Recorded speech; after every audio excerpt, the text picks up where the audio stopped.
Question में कि 2 पैर वाले कबूतर है और 4 पैर वाले कौन है? हिरन है। जिनके सिर गिनते हैं तो 40 होते हैं और पैर गिनते हैं तो कितने होते हैं? 100 होते हैं। तो क्वेश्चन में पूछा जाएगा या तो कबूतर की संख्या पूछी जाएगी या हिरन की संख्या पूछी जाएगी।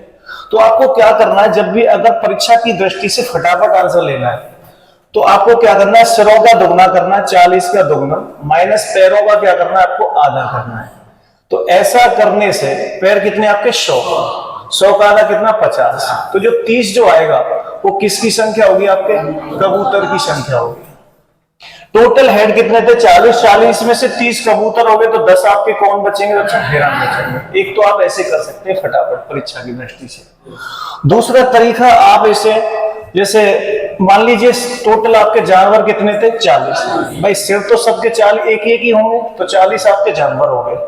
अगर बात करते हैं, इधर आपको कबूतर लिख दिया, इधर आपने हिरण को लिख दिया। अब बात ध्यान से समझो, मैं कह रहा हूं कबूतर के कितने पैर होते हैं बच्चों? 2, और हिरण के कितने होते हैं? 4। लेकिन मान के चलिए, इमेजिन करिए 4 को मैं ऐसे लिख सकता हूं कि 2 + 2 से लिख सकता हूं। माना कि कबूतर के भी 2 पैर है, हिरण के भी 2 पैर है, सबके 2-2 पैर होते तो आप इस तरीके से 40 जानवरों के 2-2 पैर के हिसाब से कुल कितने पैर होते? 80।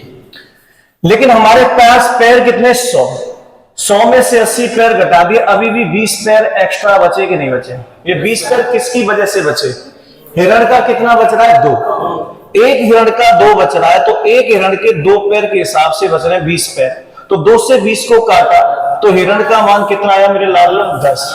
तो हिरण की संख्या 10 थी कि नहीं थी? बताओ। जब हिरण की संख्या 10 थी मेरे बच्चों, तो कबूतर की संख्या कितनी होगी? 30। समझ गए कि नहीं समझ? या इसी सवाल को एलिगेशन से कर सकते हैं, कंप्लीट एलिगेशन से। कंप्लीट एलिगेशन कैसे? जैसे सुनो, ये हमने कबूतर लिखा, इधर हमने क्या लिखा? हिरण लिखा। कबूतर के 2 पैर होते हैं और हिरण के 4 होते हैं। माना 40 के 40 कबूतर होते हैं तो कितने पैर होते? 80। और 40 के 40 हिरण होते, पैर कितने होते? 160 होते। लेकिन न तो पैर 80 है ना ही 160 है। एक्चुअल में पैर कितने बेटा? 100। एक्चुअल में पैर कितने बेटा? 100। तो आप क्या करेंगे?